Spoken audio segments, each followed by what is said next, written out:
So I had to be here. I had to come, even though I was afraid I might make a fool of myself. In fact, if you really want to know the truth, I had to come exactly because I might make a fool of myself. Now, what am I talking about? Here it is. I found that nothing in life is worthwhile unless you take risks. Nothing. Nelson Mandela said, "There is no passion to be found playing small and settling for a life that's less than the one you're capable of living." Now, I'm sure in your experiences in school and applying to college and picking your major and deciding what you want to do with life, I'm sure people have told you to make sure you have something to fall back on. Make sure you got something to fall back on, honey. But I never understood that concept, having something to fall back on. If I'm going to fall, I don't want to fall back on anything except my faith. I want to fall forward.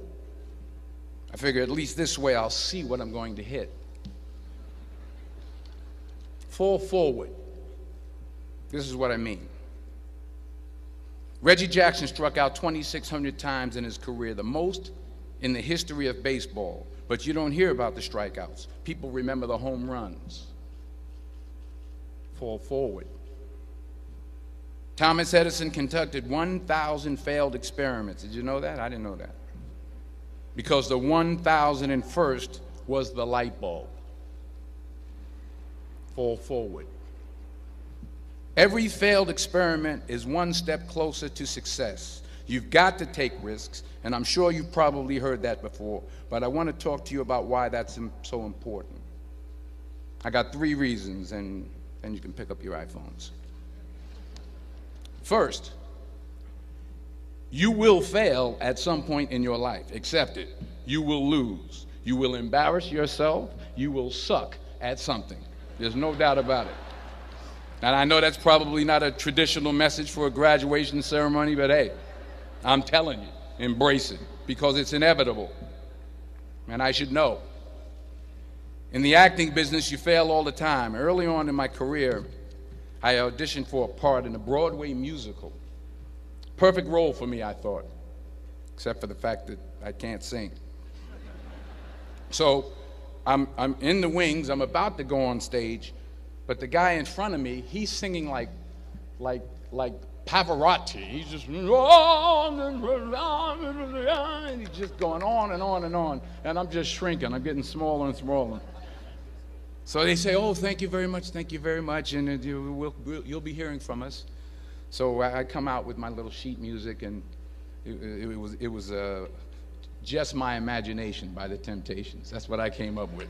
So I hand it to the accompanist, and she looks at it and looks at me and looks out at the director and was like, "All right." So I start, I'm going to sing. I'm like, "It's just my imagination once again, and they're coming away with me." And I'm not saying anything, so I'm thinking I'm getting better. So I start getting into it. It was just my imagination. Running. They say, "Oh, yeah, thank you very much, Mr. Washington. Thank you." So I assumed I didn't get the job. But the next part of the audition, he called me back. The next part of the audition is the acting part of the audition. So I'm like, hey, okay, maybe I can't sing, but I know I can act. So they pair me with this guy, and again, I didn't know about musical theater. And musical theater is big, so they can reach everyone all the way in the back of the stadium. And I'm more from a realistic, naturalistic kind of acting where you actually talk to the person next to you. So I don't know what my line was. My line was, "Well, hand me the cup." And his line was, "Well, I will hand you the cup, my dear. The cup will be there to be handed to you." I said, "Oh, okay." "Well, should I give you the cup back?" "Oh, yes, you should give it back to me, because you know that is my cup and it should be given back to me." I didn't get the job. But here's the thing. I didn't quit. I didn't fall back. I walked out of there to prepare for the next audition, and the next audition, and the next audition. I prayed. I prayed, and I prayed. But I continued to fail, and fail, and fail. But it didn't matter, because you know what? There's an old saying, you hang around the barbershop long enough, sooner or later you're going to get a haircut. So you will catch a break, and I did catch a break.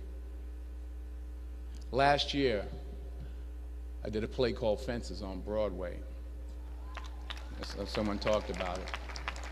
Won the Tony Award. And I didn't have to sing, by the way. But here's the kicker. It was at the Court Theater. It was at the same theater that I failed that first audition 30 years prior.